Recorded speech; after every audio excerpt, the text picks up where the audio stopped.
I wish I could know it would be.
Oh, I'm glad you had some free time to come and join us in worship here at Champlain Valley Unitarian Universalist Society. My name is Liam Battjes-Greenwood. I'm a member of the worship team, and I'll be your worship associate this morning.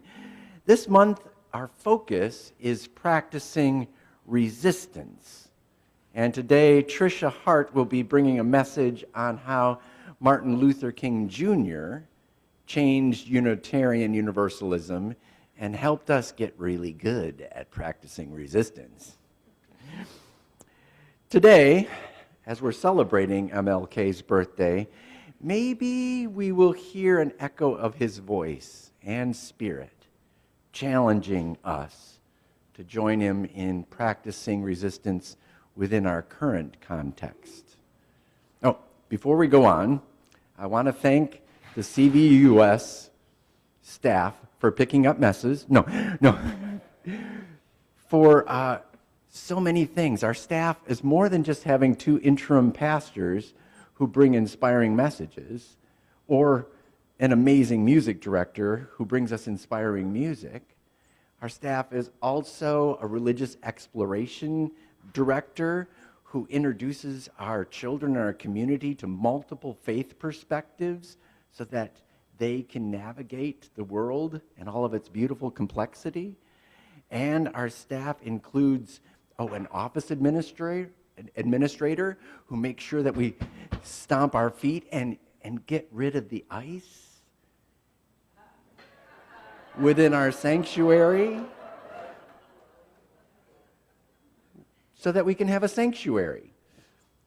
And our staff includes the custodian, our events coordinator, Terry, our bookkeeper, and everyone who keeps things in good order, but also makes sure that love is our first order. Thank you to all the staff and for the volunteers who make this community possible. Oh, to better hear this call to justice, there are a few things you can do. One, turn off your devices, because the call might not come that way. Or if you have trouble hearing, you could go to the back with our fabulous tech table and pick up a hearing device so that you can hear better. If you're new to our community, my friends in the back, you could fill out a blue contact card so that we can keep in touch, and you can give us the contact information that you'd prefer and how we can keep that secure. You can also communicate by filling out a caring card. If you have something that's happening in your life that you'd like someone to connect with you about, this is our caring card, a pink card. Put it in the envelope in the lobby. Ask for help if you've never found that envelope. And then finally, you could fill out a yellow card. And yellow cards are milestones and passages that I'll be reading later in the service. It would be great to fill out ways that you've glimpsed Martin Luther King's dream of justice and equality within our community in Middlebury. It would also be okay if you shared a concern about how that dream has been clouded over and the concerns that you have. As a visitor, you may have noticed the LGBTQ flag that you walked in under. It is a reminder that whatever letter you used to define who you are and who you love, you are welcome here. You may have noticed the amazing quilt back here that was sewn together by Dorothy Mammen. And it is a reminder that we are a community that practices and works on anti-racism. And regardless of what box you check to name your ethnicity or nationality, or if you're afraid to check a box, you are welcome here and you belong. And every service, we acknowledge that we gather on the lands of the Abenaki, also part of pursuing justice. Because those of us who are descendants of colonizers, we have benefited from the systemic injustice of taking land that they called home for 10,000 years. This is the month of Alamikos, the lunar month of the greeting moon for the Abenaki. And it's a month in which they greet each other and say, "Forgive us," or me, "for any wrong we may have done to you." Hey, we're going to get through a long, hard winter. We need to be reconciled.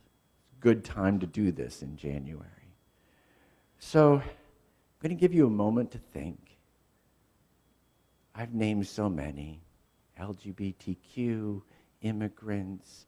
I've named racial issues, Native Americans. I want to give you a space to think. And think about the greeting moon.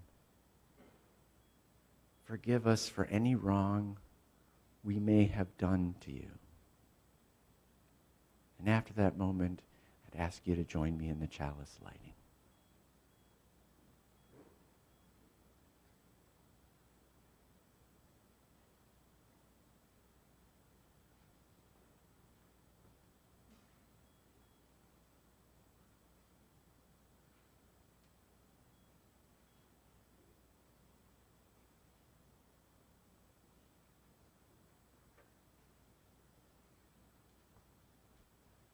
Unitarian Universalists, first lit a chalice after the damage of World War II to welcome a spirit of peace and reconciliation. Amen. Let it be so.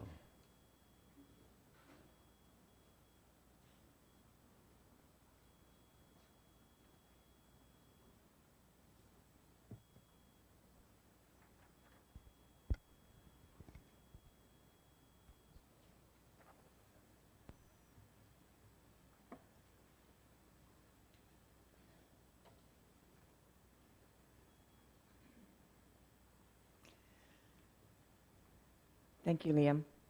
Good morning to all of you. It has been a day of complications in my life already. Have any of you encountered any complications yet today? No? I'm the only one? Okay, yes. Yes, you have. Good.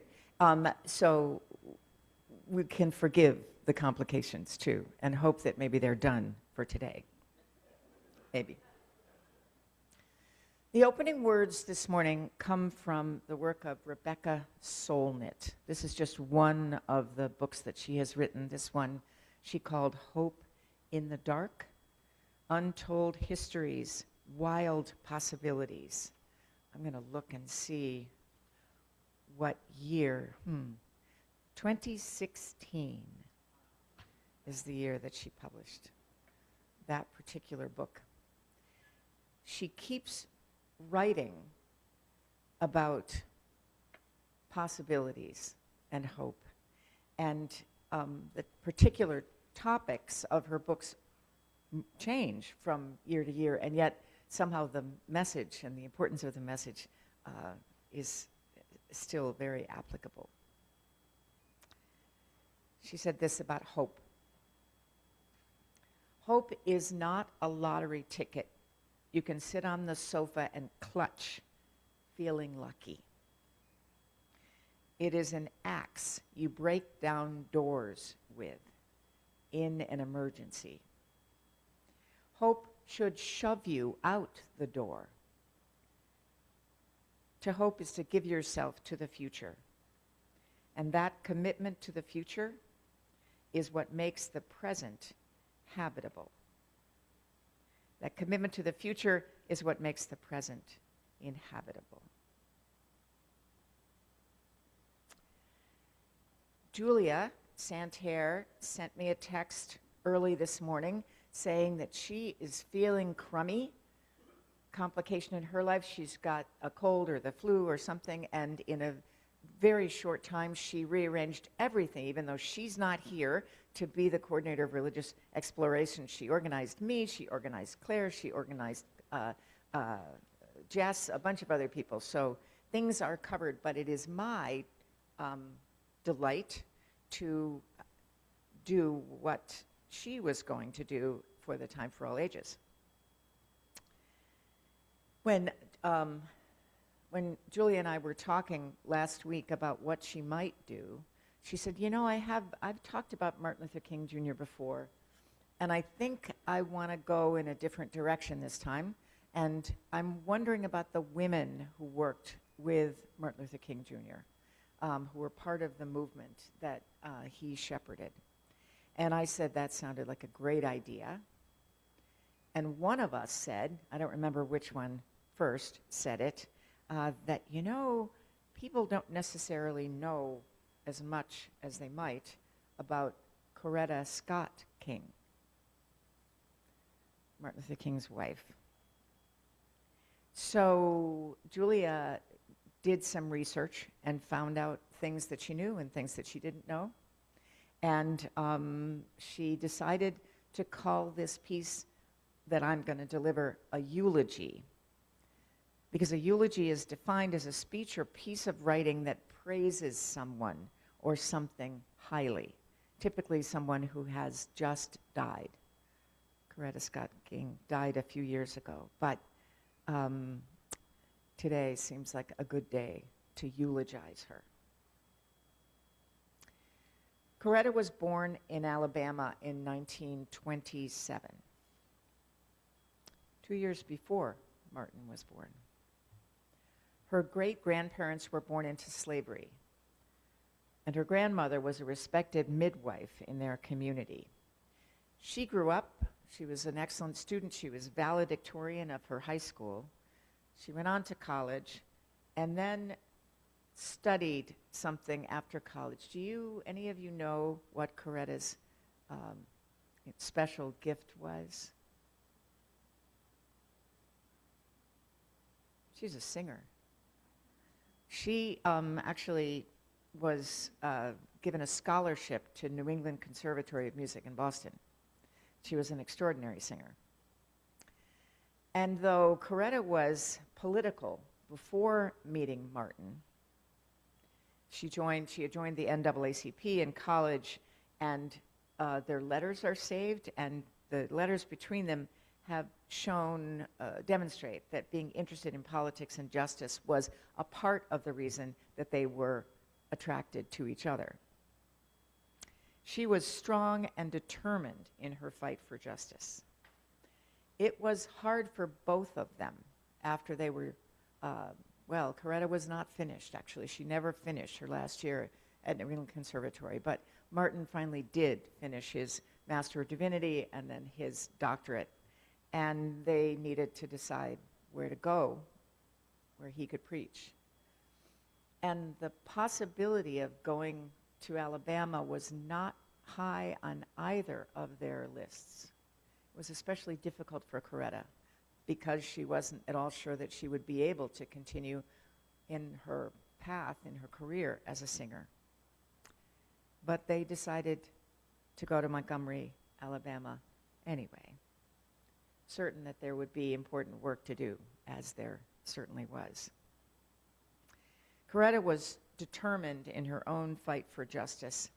After their house in Montgomery was bombed, with the family inside it, many of her extended family members pressured her to move away with their child, but she knew she had to stay, that they couldn't run away from this fight. She was a caring wife and mother, keeping her family together and safe while Martin was often gone. She was also much more than that. I once told Martin that although I loved being his wife, she said, and a mother, if that was all I did, I would have gone crazy.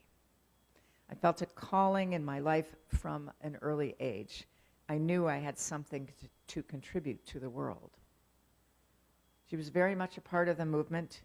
One of her main contributions while Martin was alive was singing during the mass meetings and the gatherings of people.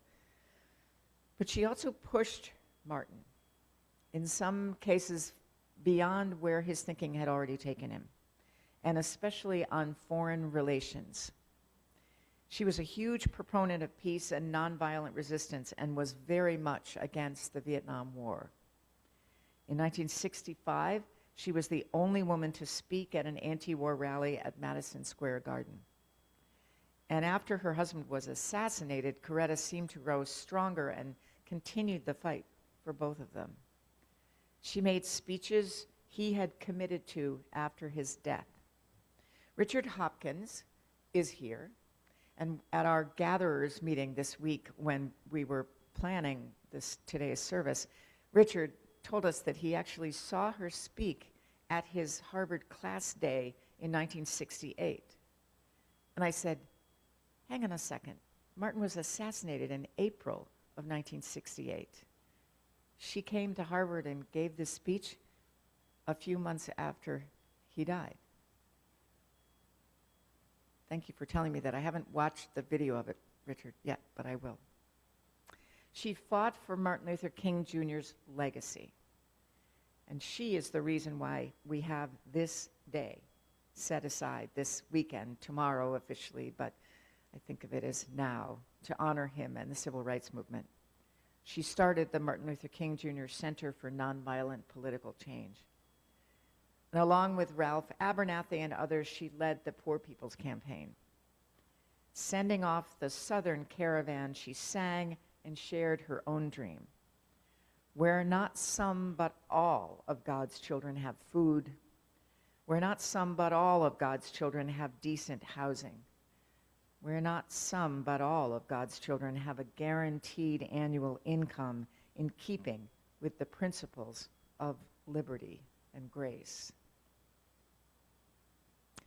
She continued to link civil rights and economic issues even more explicitly than her husband had done. Here's another quote. She said, "Neglecting school children is violence. Punishing a mother and her family is violence. Ignoring medical needs is violence. Contempt for poverty is violence.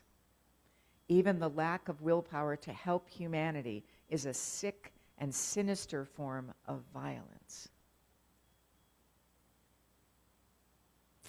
And she also expanded on work that she was doing on peace during his lifetime. In the 1980s, years after Martin had died, she spoke out against apartheid. She was arrested outside the South African embassy in 1984. She also came out against the invasion into Iraq in the 2000s. She was a supporter of the gay rights movement in the 1990s, despite opposition from friends and family. She said, Martin Luther King Jr. said, "Injustice anywhere is a threat to justice everywhere." "I appeal," she wrote, "to everyone who believes in Martin Luther King Jr.'s dream to make room at the table of brotherhood and sisterhood for lesbian and gay people." When she died in 2006, flags flew at half-mast, and she lay in state in the Georgia state capitol. And Julia wants us all to know that all of this only scratches the surface of this remarkable person.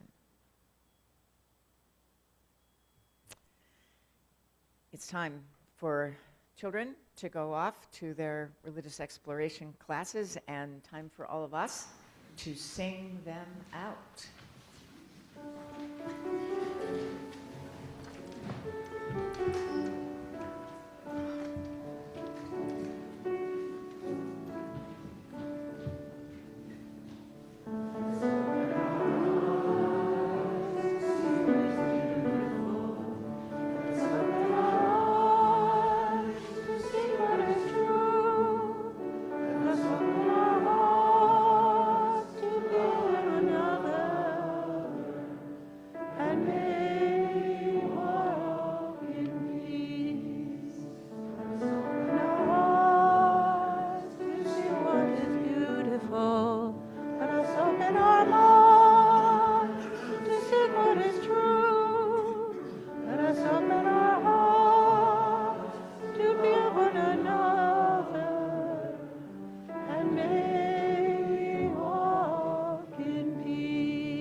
A few fun pathways to connections this week. First, the Contra Dance Party at 3 o'clock today. Hey, it's Pathways to Connection. Several ways to connect. Promenade, your partner, do-si-do.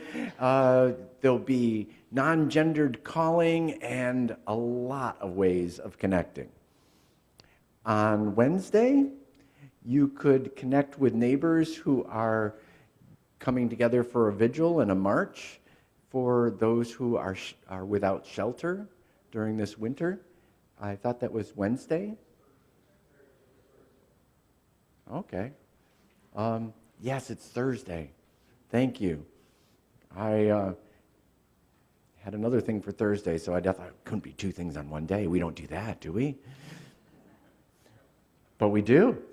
So yes, there's a vigil and a march on Thursday.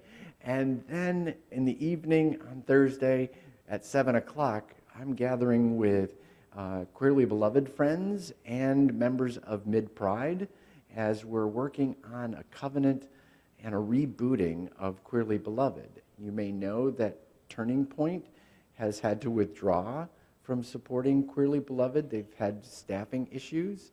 And so we're using this month to regroup, and that we hope to start again in February. If you know of any friends who are in that vulnerable population, they need a pathway to connection. And so encourage them and invite them to Queerly Beloved as we work out the details. And then Saturday, in the lower level, the most connected pathways to connection ever.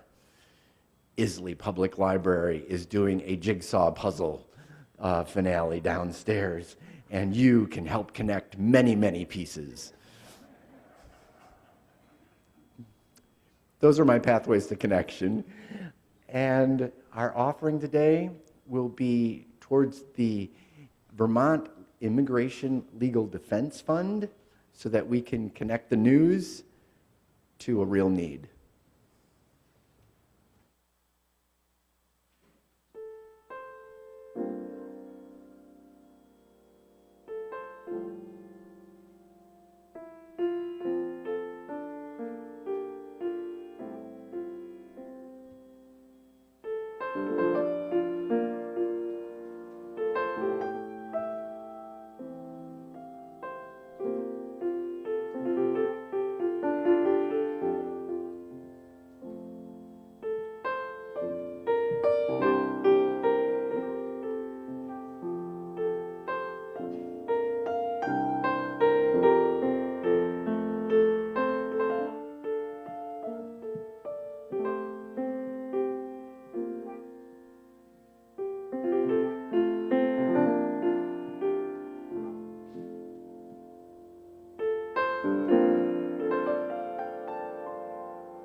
In my confusion about the vigils, I forgot to mention that people did connect last week with the vigil and remembering the violence that happened in Minnesota and the violence that continues to happen and to be brought into our cities.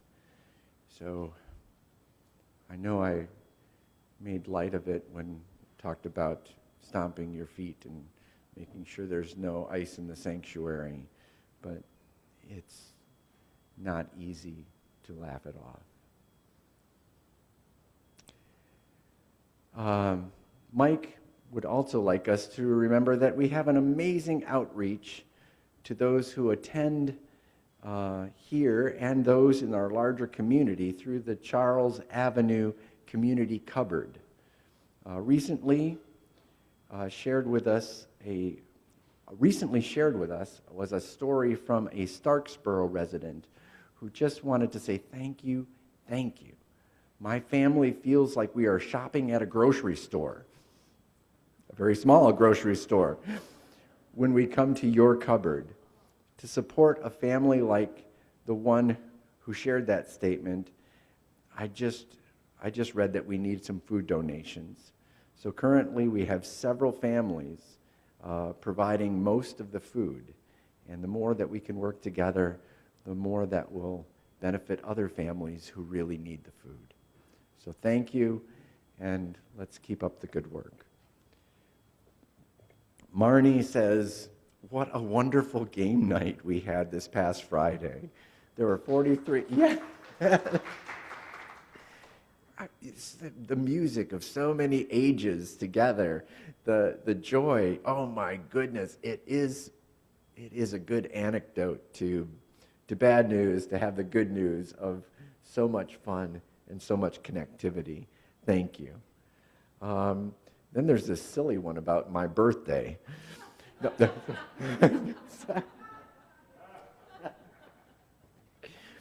Yeah, it is my birthday this week, and thank you to an anonymous person. Because this was my birthday present. It happened like 6 years ago, and I wrote this up. 6 years ago today, this building was a sanctuary for Mike and I. We celebrated our relationship with my adult children walking me down the aisle, with our UU minister working in partnership with a friend of mine who was a Reformed church pastor, sharing the service, people of many different faith perspectives in our ceremony, and then out on the dance floor, making sure we kept love at the center. Thank you. Thank you so, so much. Right back at you. Let us consider all the ways that it is a struggle and a work to keep love at the center of our lives, the life of our community, and the life of our nation.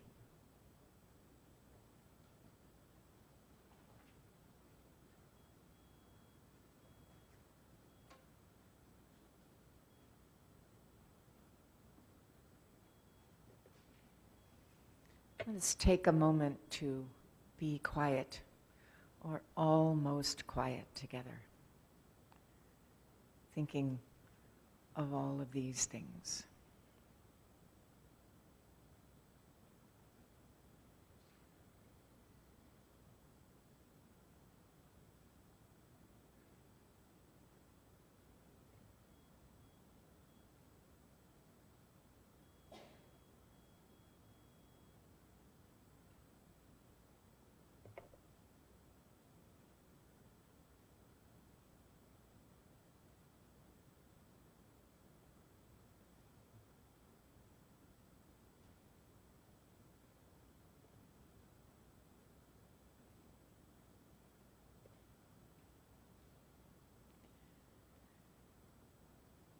In this first month of this first new challenging year, we're all living together. We've been talking about important things, including the people who made this congregation possible. Last week's service about the beginning of CVUUS was thought-provoking for me and lots of people. And one of those people was Morris Earl. And Morris asked me last week if he might write a little something to share with all of you today. And that's what he's going to do right now.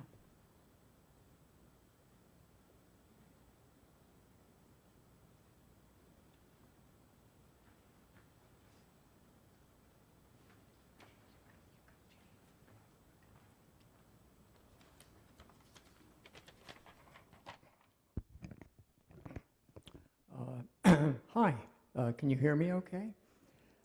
This is a reflection about speaking the wrong language.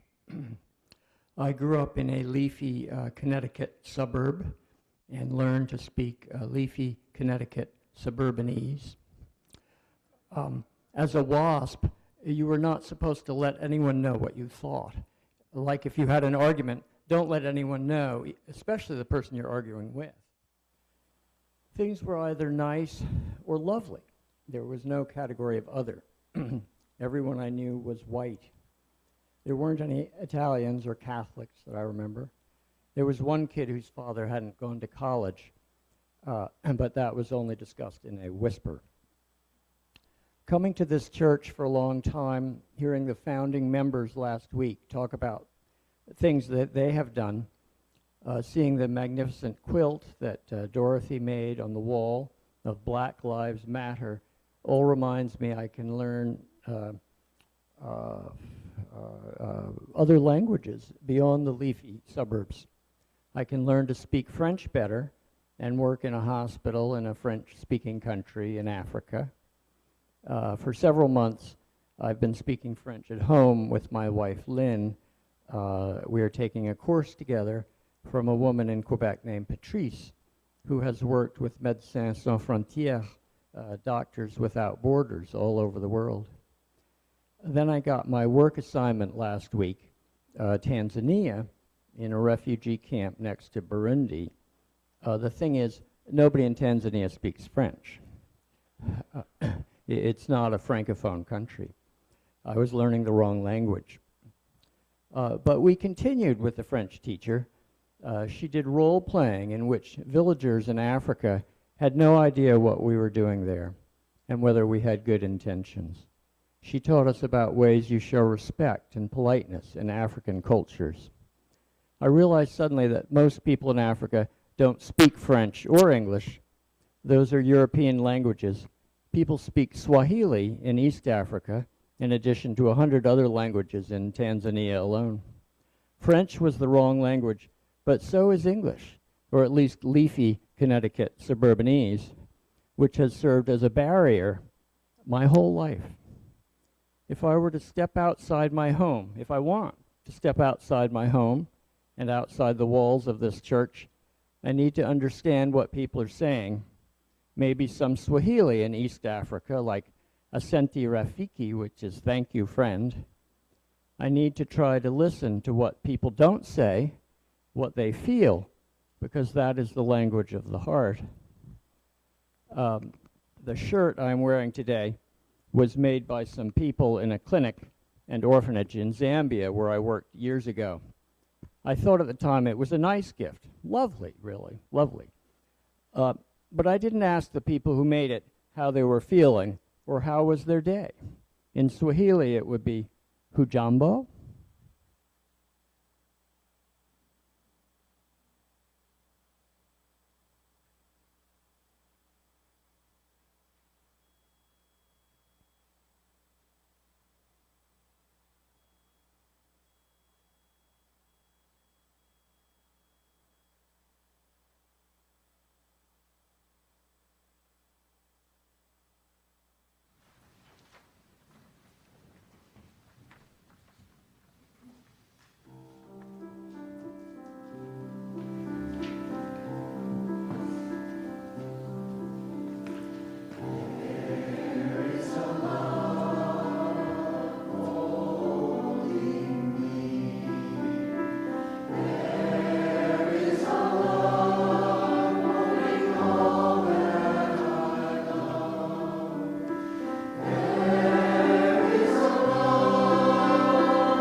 tempted to say that that third verse was how they hummed in Swahili or in Tanzania.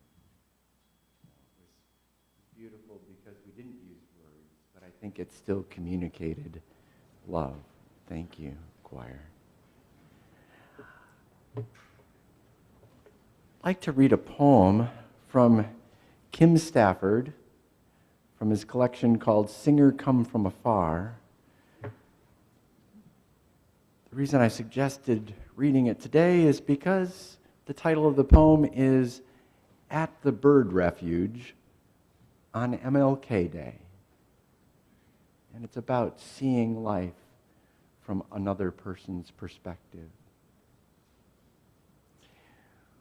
We met at the island to stand on the levee watching young mergansers learning to fish, diving clean into the invisible, turning in the dark to follow silver flashes, then splashing back into the light. He black and I white, sharing his binoculars to understand life beyond the human. We kept our voices low so not to frighten the lesson in survival we could witness there. Behind us, all the marching, all the hurt, the hate, prison, baton, fire hose, dogs, the Selma Bridge, the strike, the bombing, Emmett, Edgar, Martin. Before us, calm water, young life, a future. And between us, back and forth, the lens for seeing.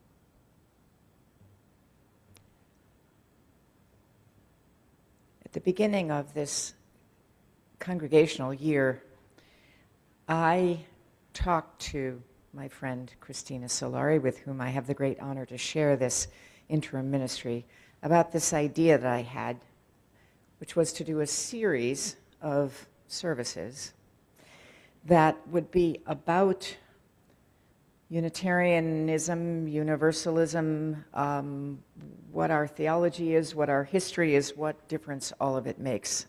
Not assuming that we all just know. And because I like to tell stories, I decided I would find stories for each of these 5 services, and I called the series Stories That Got Us This Far.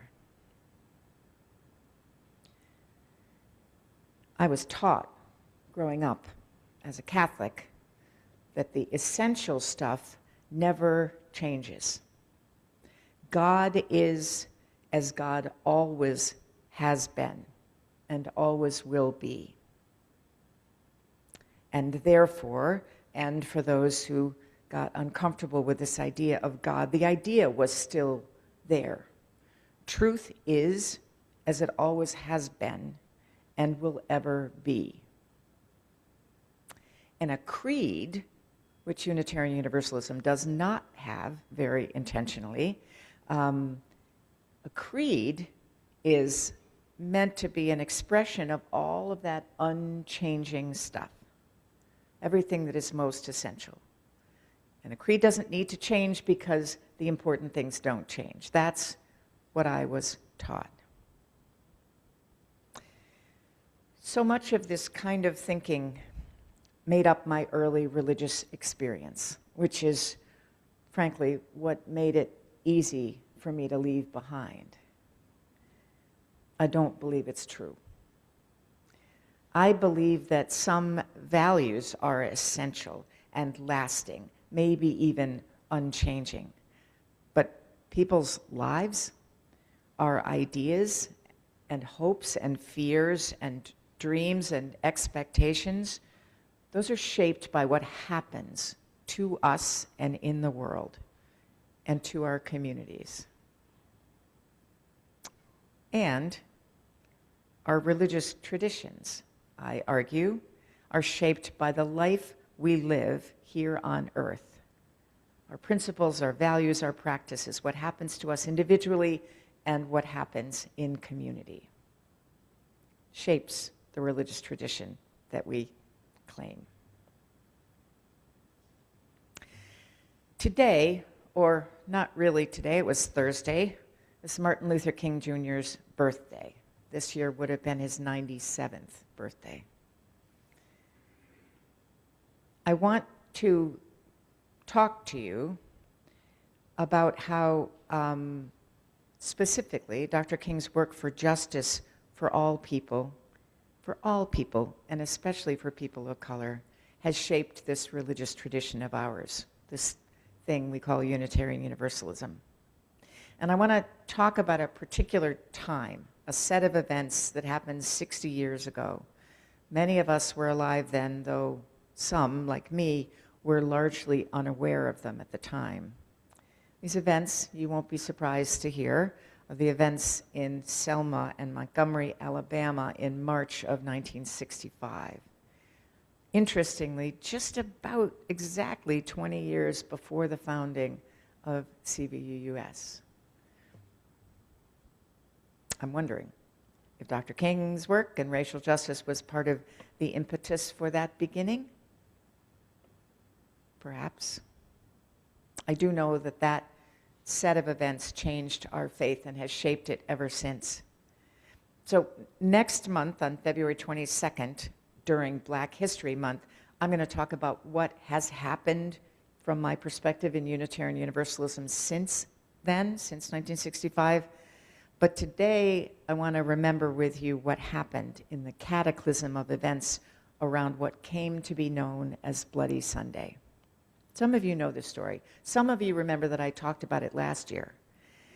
I never quite feel like I get all the way through to the bottom, to the edges of this story, because it was so rich and full of stuff that happened. So I hope that you will not mind hearing about it again. But before I do that, I want to tell you just a little something about what came before 1965. In the century before the 1960s, which that century, of course, included the Civil War, the war that ended legal enslavement of people of African descent in this country.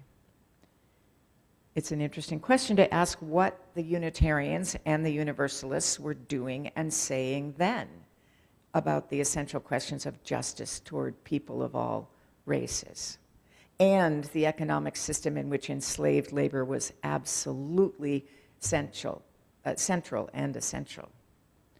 So what led up to Bloody Sunday for our religious ancestors?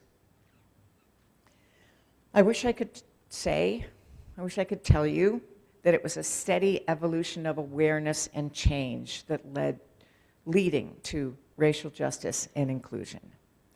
I wish there were lots of stories of brave and bold Unitarians and Universalists who preached against the evils of slavery and who lived lives that proclaimed those values and that goal. I can't, because there were not many Unitarians who believed and lived that way. In the decades leading up to the Civil War, especially in the northern states where Unitarians were mostly centered, there was generally an abhorrence of the conditions in which enslaved people lived and labored. And many who imagined a future in which slavery would no longer exist. And there were some, of course, who actively helped people who were escaping enslavement, the Underground Railroad in its formal and informal ways. The people who participated in that, and I've lived in several different places in the East, and I know where some of the Underground Railroad stops were, and I know the stars of those stories, and I know, frankly, how few people there were doing that work. I know how hard it was, for example, for the minister in Burlington, Vermont, during that time, Joshua Young, who was hired by the Burlington church, who knew full well that he had just come from Boston, where he was actively involved in the Underground Railroad, actively fighting the fugitive slave law. They called him, and then they basically told him that they didn't mind the way he felt, but he was not to use the parsonage as a stop on the Underground Railroad. They told him that specifically. They eventually effectively fired him because his anti-racism, anti-slavery work was too much out there for people to see. Though they denied that later, which is fascinating part of the story. He wrote a memoir. He left Burlington in 1862, so the war had started. He moved to Massachusetts. He had a long career in many towns in Massachusetts, including Groton, and he was openly an abolitionist. But he wrote a memoir, which was published 40 years later. 40 years is a big anniversary, right? The book was published, and it talked about the time that he left Burlington and how he felt that he couldn't stay because people would cross the street to avoid him. They just were so upset by his abolitionism. When the book was published, this is the part that blows my mind. It was published, and it was reviewed in Burlington. It was reviewed in the newspaper by the editor of the Burlington newspaper in 1901, I think, who said, he's making it up. It couldn't have happened that way. The good people of Burlington would never have made it hard for an abolitionist minister to be in this town. We are good people, we blah, blah, blah, blah, blah. And because that's how people are, you know? We're very certain of what we believe to have been true. And we're very certain that we know the people who are like us and what they must think too, and we're just not always right. Sorry. I just needed to tell you that story because it still blows my mind. Most of the people who were Unitarians at the time, including a lot of names who you would recognize, were what became known as gradualists. These were people who did not like slavery, who wanted it to end, and felt that it would naturally come to an end. That eventually, it would just end. Which is a wonderful thought, and not really supported by any of the economic or political history of the time. Their own attitudes, these Unitarian ancestors whom I love and love remembering, their own attitudes about black people did not actually include equality. Not right away, and perhaps not ever in their lifetimes.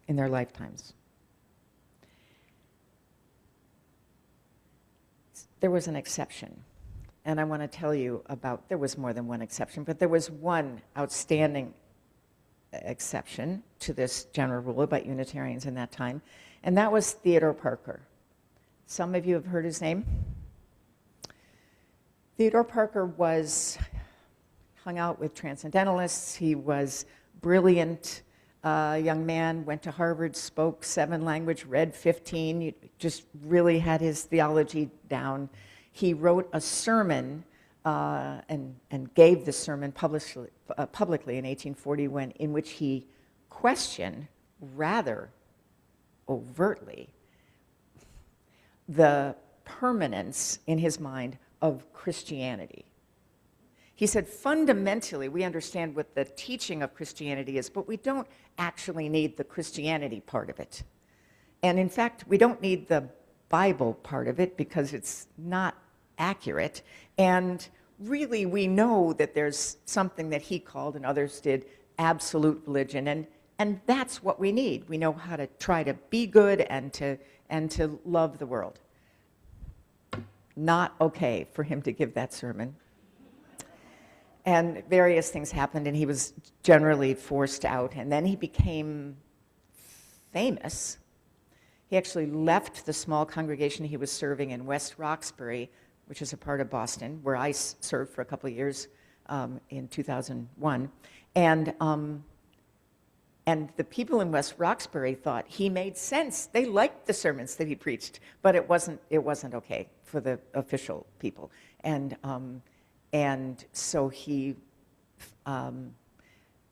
allowed some people to form a new congregation in his name called the 28th Congregational Society, and they met in Boston in the Melodeon and then in the Music Hall, which held 3,000 people. Lots and lots of people came to hear him preach about abolition, about women's rights, about freedom of thought, about all kinds of things which were not part of what the church supported.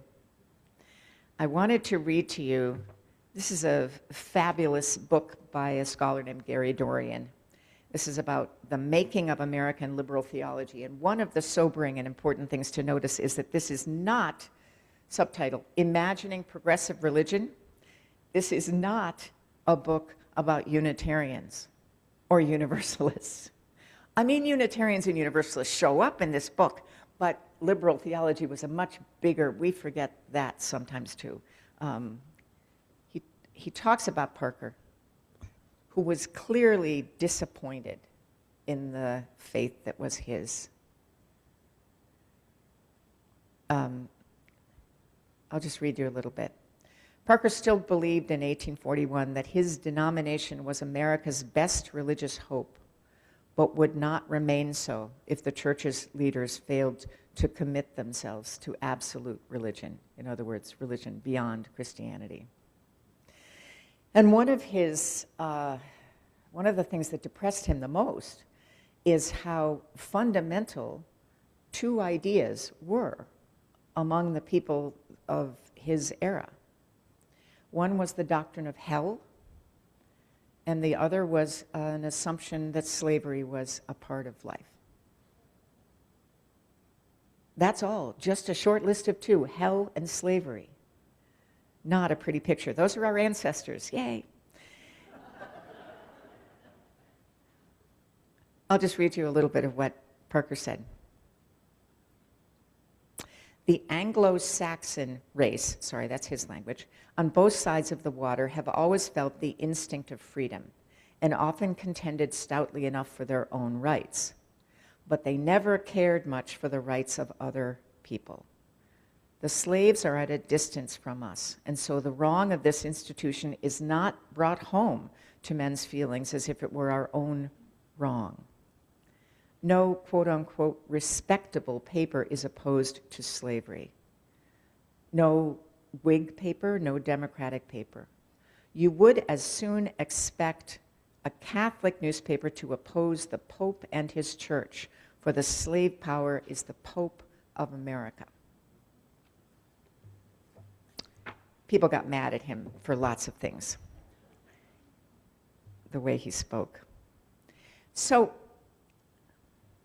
Parker died in 1860. There's a lot of time between 1860 and 1965, right?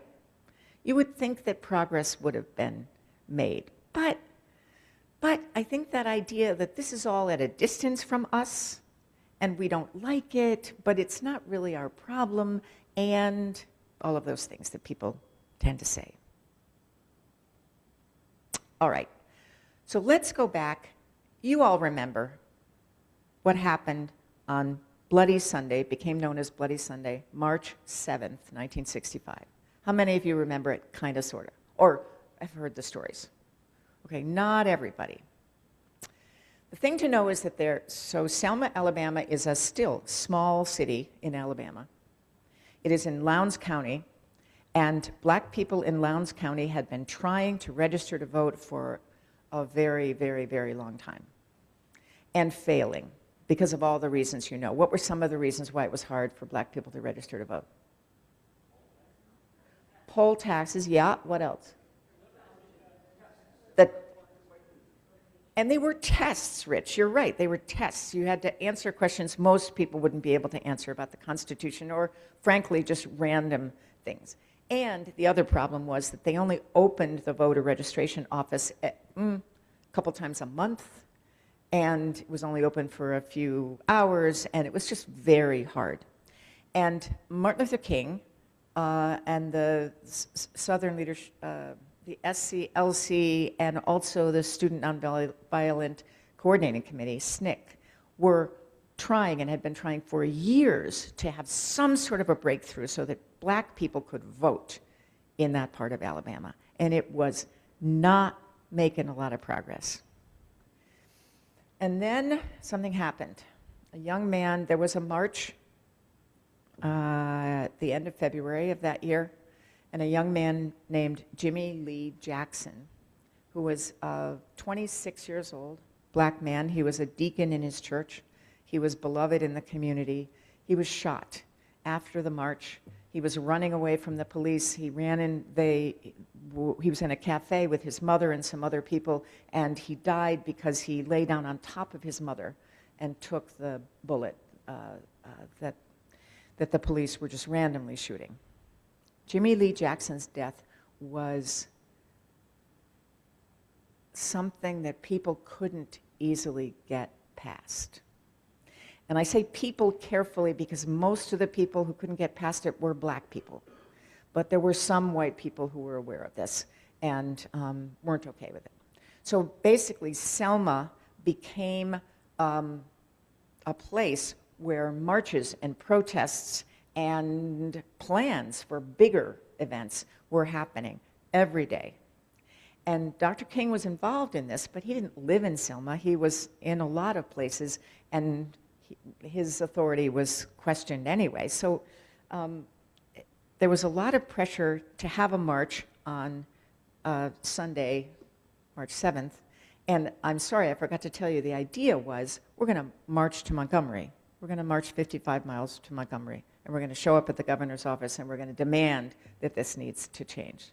There's a lot of energy behind this idea. The question was everything. The question was when? How do we do this? Who's in charge? Is it Dr. King? Is it SNCC? Is it the local clergy? So there was a lot of debate and controversy and fear, frankly, because this was a very dangerous thing that they were planning on doing. They finally couldn't put it off any longer. March 7th was the day that they were going to do it, and Dr. King could not be there. Here's the thing I just learned last week about why he wasn't there that particular day. I sort of love this. He was in Atlanta preaching at his father's church, the Ebenezer Baptist Church, that day, because Martin Luther King Sr., who was known as Daddy King, really didn't want his son to get killed. And he didn't want him to get too drawn in to this firestorm of things that were happening. And so Dr. King said to his son, Martin, I am not feeling well. I simply am not, I just couldn't do that. I couldn't preach on that particular day, so you have to preach for me. So Dr. King did and told the people in Selma that he couldn't come. That was hard. They decided, John Lewis was in the front, as we know, and some other names that we recognize, and they decided to have the march anyway. One of the things I love about this story is that they were so desperate to know what Dr. King thought. So this is a service that Martin is preaching in Atlanta, and it goes on for hours. And of course, there are no cell phones. So they said, we can call him. How about we call? And people started calling the church. And apparently the sermon went on long enough that Martin would be able to leave the pulpit for a while and go talk to these people in Selma. And then I think that's amazing. But he wasn't there. And the march started. And you all know what happened. What do you remember about what happened? The Edmund Pettus Bridge, I'm sorry, I need to say, is actually, it's a pretty high bridge. So when you start on the town side and you walk up it, you cannot see what's on the other side. But when you get up to the top, you can see what is there in front of you at the end of the bridge over the river. And what the people saw when they got to the top of the bridge and were heading down the other side was police, armed people on horses, many of them, definitely armed. And apparently one of the spookiest parts was the sound that they made, that everyone heard in the march when their gas masks were put on and clicked in place. They had these long tubes, they sort of looked like elephants, so that the military people would be able to breathe as the gas was released. They got to the bottom of the bridge and basically they were attacked brutally. And not just for a minute, but long enough to injure lots of people. And ABC News was there. Now that may not sound surprising to us, but at the time, that was literally unprecedented, as I understand it, to have a national news company with cameras on site actually filming. But that's what happened, and they filmed it pretty well. I will spare you the details, but it's pretty exciting because what happened was the march was over around 3, people running back into the city seeking medical help, which of course was in short supply, safety. While all of that was happening, the ABC News people took the undeveloped film from their cameras and they got in cars and they drove around all the roads where the military people might have been to the airport.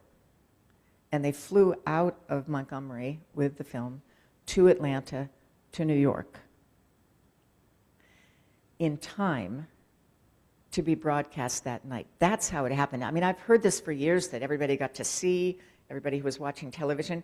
And the reason that everybody was watching television is because ABC was showing a movie that had won the Academy Award recently called Judgment at Nuremberg.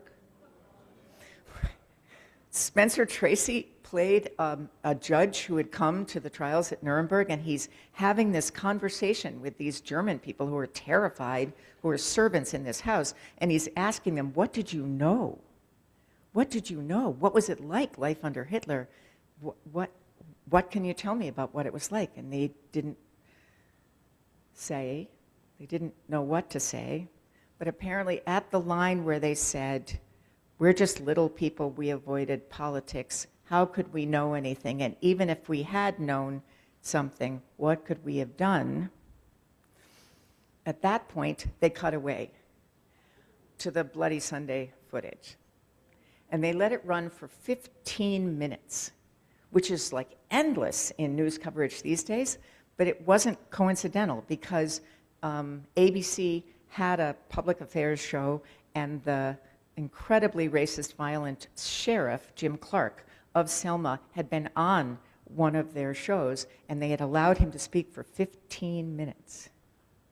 And so all of this happened. There were 48 million people watching television that night. That's a lot. In 1965, it's a lot. So the question is, what next? Dr. King was trying to call and trying to be helpful with the people who were dealing with the hundreds of injured and demoralized and terrified people who were still in Selma. And Reverend Dr. Reese, who was the president, it's a host group in Selma who had invited people for the march. Martin Luther King said, I understand you've had some trouble today. Yes, we did, said Reese. And King said, well, I'm going to put out a call for help. So Dr. King wrote a telegram which was received in many offices on Monday morning, including the Unitarian Universalist Association. But not only that. It arrived at 8 o'clock in the morning at the National Council of Churches office in D.C. The telegram read, in part, "In the vicious maltreatment of defenseless citizens of Selma, where old women and young children were gassed and clubbed at random, we have witnessed an eruption of the disease of racism which seeks to destroy all America. No American is without responsibility. I, therefore, call on clergy of all faiths to join me in Selma for a minister's march to Montgomery." The National Council of Churches office responded immediately. 10 executives telegraphed back that they would be in Selma by 8:30 the next morning. That telegram and press releases got spread all over the country. There were groups in Washington chartering an airplane for prominent clergy. And then the question was, who were the prominent clergy? The Catholic diocese had had a policy forbidding priests and nuns from being in any protest, including the 1963 March on Washington. But because of all of this, they appealed for an exception, and the bishop gave this exception just this once, which astonished all these Catholics who decided they had to leave immediately before the bishop changed his mind. And so they ran to the airport. The Protestants were there. There are some stories about Unitarian ministers already taking seats on the plane, and everybody. People decided very quickly to go, to actually go to this place they didn't know, that was scary, that clearly was not safe. They decided to go. And the more people decided that they would do this and talk to other people, the more people decided to go. In the end, about 500 Unitarian Universalists, including nearly 1/5 of all UU ministers, plus lay people, went to Selma and Montgomery to participate in this campaign. Some of them only went for a day or so. Some of them went and stayed. And I've heard so many stories from some of the people who went and how difficult that decision was. It was expensive. How do I get there that fast? Where do I stay? How do I cover my expenses? I can't possibly afford it. And people in their congregations saying, don't worry about it. I got you covered. The idea that it was possible to respond in some immediate way to this horror that many, many people had seen on television, which somehow made it real, was almost an unstoppable force. And it started a series of events that you also know about, which didn't end, but included the death of Reverend James Reeb, who was attacked on Tuesday night of that week and who died a couple of days later. And it was a couple of days after that that President Johnson took the Voting Rights Act to Congress, kind of in James Reeb's memory and honor, and gave a speech in which he said this: Lyndon Baines Johnson, their cause must be our cause too, because it is not just Negroes, but really it is all of us who must overcome the crippling legacy of bigotry and injustice. And we shall overcome.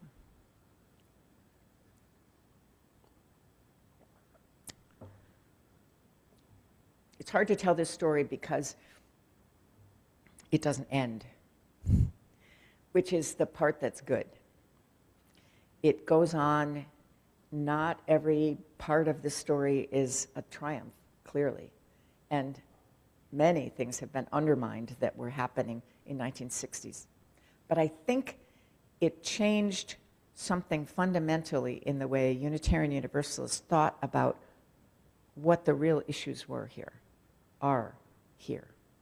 How do we make our faith show up in the world? How do we not just say nice things, but actually take steps that we weren't quite sure we were brave enough to take into situations and challenges that we don't know that we have the power to meet. And to some extent, 60 years later, I think we are still struggling and not always failing to understand, what does this mean for us? How does my faith show up in the world? And it's different for every person, and it's different every year, and frankly, these days it's different every week. But the question is still with us. And it took me a long time to understand that that's the question that Unitarian Universalism is actually wrestling with, imperfectly, but nevertheless wrestling. I want to end with something that was spoken this week by the Reverend Ashley Horan, who lives in Minneapolis, who lives about a block from where Renee Good and her family lived, and who has been, she's Vice President for Programs and Ministries at the UUA, which means, interestingly, that she does street ministry, that she knows how to do it. She knows how to support the people who are, and she has known that for years and years now because of all the things that have happened in Minneapolis and other places. She was interviewed for an article, and basically they said, why do you do this? And Ashley said, at the center of my faith as a Unitarian Universalist are these twin beliefs that every human life has inherent worthiness and dignity, and that we are, whether you like it or not, radically interdependent with each other. Therefore, she said, there's no option for me. My neighbors are under attack. Our babies are under attack. Each and every life matters, and it is my responsibility to care for my neighbors in this way.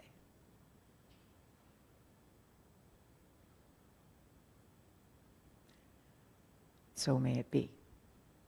So may it blessed be. Would you sing with me and each other one more time? The hymn is number 318 in your gray hymnals, and of course, on this one.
I forgot to invite you If you want to hang out afterwards and chat about any of this stuff that I've been going on about, I would love to have you do that.